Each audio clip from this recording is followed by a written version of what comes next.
Good afternoon. The next song that we're doing is called Still on the Bridge. Allow me to provide a little bit of background on it. In 1965, voting rights for African Americans were a contentious issue. In Selma, voting rolls were 99% white and 1% African American, while at the same time the 1960 census found that the population of Alabama was 30% non-white. A concerted plan was developed by the key organizations involved to conduct a profoundly overt act that would decisively weigh the scales in favor of voting rights.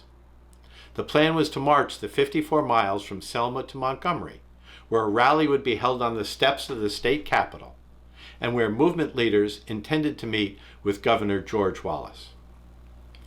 At approximately 3 p.m. on Sunday, March 7, 1965, 300 protesters, led by, among others, Hosea Williams, Reverend, and John Lewis, gathered at the Brown Chapel AME Church in Selma and proceeded through town to Route 80 across a bridge. At that point, the number of marchers had swelled to about 600. Because of the design of the bridge, the protesters were unable to see the police officers on the east side of the bridge until after they had reached the top or center of the bridge, about 100 feet above the Alabama River. Upon seeing them, Hosea Williams asked John Lewis if he knew how to swim. County Sheriff Jim Clark had issued an order for all white males in Dallas County over the age of 21 to report to the courthouse that morning to be deputized. Despite the danger ahead, the protesters bravely continued marching. At the end of the bridge stood police and Alabama state troopers, as well as the hastily organized vigilante band mounted on horses. The authorities ordered the marchers to disperse, after which gas canisters were thrown into the crowd. The unarmed and peaceful civil rights demonstrators were then attacked and brutally beaten by police, state troopers, and the vigilante horsemen armed with clubs. Joanne Bland, a marcher who I had the opportunity to meet in 2018, was 11 at the time, and both she and her sister were severely beaten.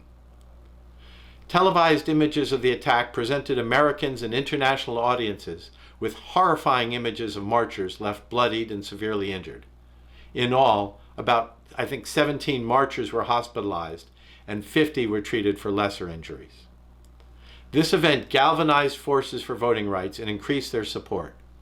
Bloody Sunday became a landmark in American history and the foundation for a successful campaign, culminating with the passage of the Voting Rights Act in 1965.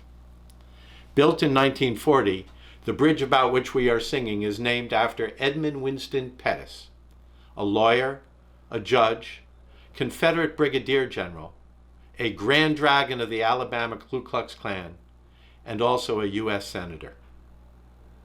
Because of Pettus's role in supporting slavery and racism, a movement began on the 50th anniversary of Bloody Sunday in 2015, which aimed to rename the bridge.